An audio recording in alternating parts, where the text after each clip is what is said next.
Guys, okay, hari ni 22 hari bulan. Pagi kan abang? Ya. Ni baru pukul 9 lebih. So abang lepas kerja terus datang pejabat kan? Ya, betul. Abang kerja di mana abang? Di Bukit Minyak.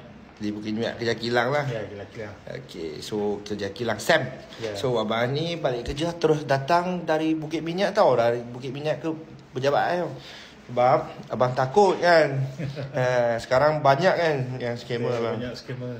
Nak confirm betul-betul ya. So abang datang ke pejabat, muka sama tak? Betul, sama. Sama kan? Sama TikTok saya kan? Ya.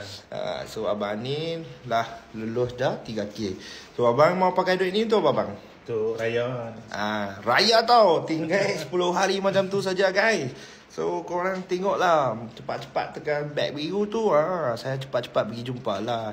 Jumpa face to face mesti sama dengan I kan bang. So I punya cara bayaran macam mana bang? Okey tak? Okey, fleksibel. Banyak fleksibel kan? Ya, betul. Like jelas tak bang? Ya, jelas. Tengok. Ini bukan saya cakap tau. Abang cakap jelas. Fleksibel. So jangan tunggu sudah. Sudah mau sampai dah. So ini abang punya 3K. Abang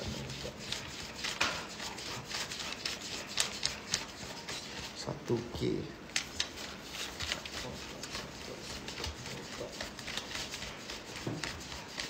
RM2,000.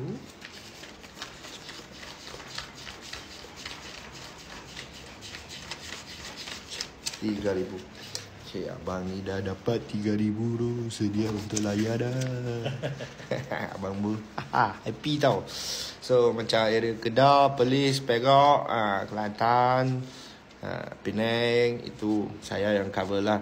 So macam area selatan tu KL, Negeri Sembilan, Selangor, Johor, Melaka tu HQ saya ada. So back biru cepat-cepat ya, tekan apply. So nanti saya punya kelas ni akan WhatsApp. Okey ya guys. Pagi tak galat lagi